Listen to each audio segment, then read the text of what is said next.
Now we review the 2012 film, Jurassic Shark.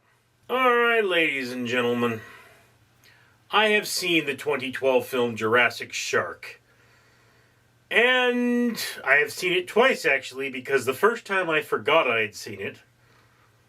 Because it's got so little Jurassic Shark in it that the Jurassicity seems to have just been there to put this in the Jurassic film category. What you have is a oil company. Apparently, they drilled into something and it made a glacier melt. And there was a shark in there from the Jurassic period. And then a group of art thieves wind up losing a painting in the water infested by the shark. And despite the fact that this painting is now underwater and probably,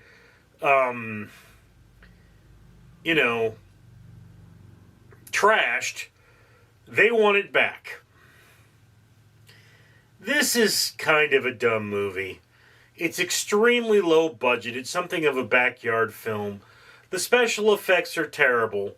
I mean, the gore isn't bad. The, severed limbs and such, it's reasonable, but, the opposing forces and the nature of the film, most people are really not going to enjoy this.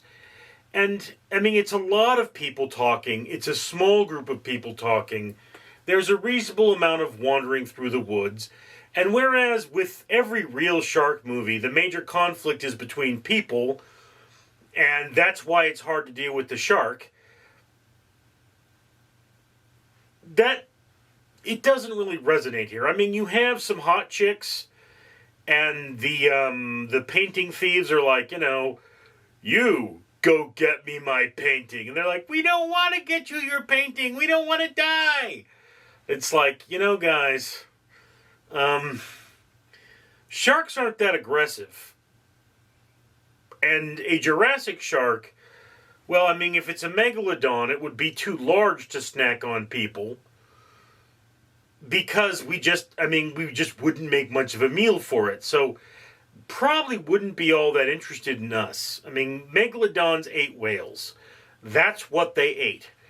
And, yes, a young megalodon might have eaten something person-sized. But for the most part, it probably just wasn't worth going after something person-sized. When they got down to person-sized things, that's why the megalodons aren't around anymore. So, that's kind of the thing about this film, is they have a reason for the shark to be Jurassic, but, it kind of feels shoehorned in. It's not very plausible.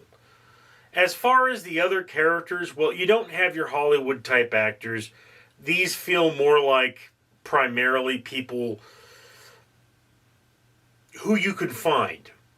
I would be surprised if anybody flew out somewhere to be a part of this film, and it feels like the film was maybe shot in a week or two, which is not all that uncommon in early films, but short shooting times tend to be more or less and less common in later films. And that's one of those things about movies today, is that, yeah, this feels kind of like an old-timey movie, because old-timey movies were shot on a very tight schedule. That's just what films were back in the day. This film, if you're a shark aficionado, you would probably watch this movie. I know people who just love shark films. Anything with a shark in it, they'll watch. It's not crazy enough to be a fans of the genre-only film. It's kind of your bottom-of-the-barrel, guys got together and made a shark movie. It's well done for the budget that went into it, I think, but it was a very low-budget film. So, yeah, it's kind of the bottom of your watch list. Jurassic Shark sounds a lot bigger than it really is. And, it's kind of a different little movie, but only sharkers should really watch it. Anyway, that's just my opinion. Love to hear yours. Comments below. I'm Richard. Ladies and gentlemen, I am Fred the Facehugger, and I'd like to point out that this world isn't a nice place. But you know who's trying to make it a nice place? The owner of this channel, yes. The owner of this channel does things like pay for ocean cleanup, and have trees planted, and even feed orphans in an orphanage in Mexico. Yes, it's a real thing. I'm not kidding. I may be a face-hugging alien from a horror movie, but I'm not a liar. Anyway, when you comment, like, and subscribe, you're supporting that better world, and whereas it may not make a big difference, it may be the difference between one more tree planted, one more pound of trash out of the ocean, or one child not going hungry tonight. So, think about it. Shouldn't you comment? Shouldn't you like? Shouldn't you subscribe? I certainly would if I were you. I'm Fred.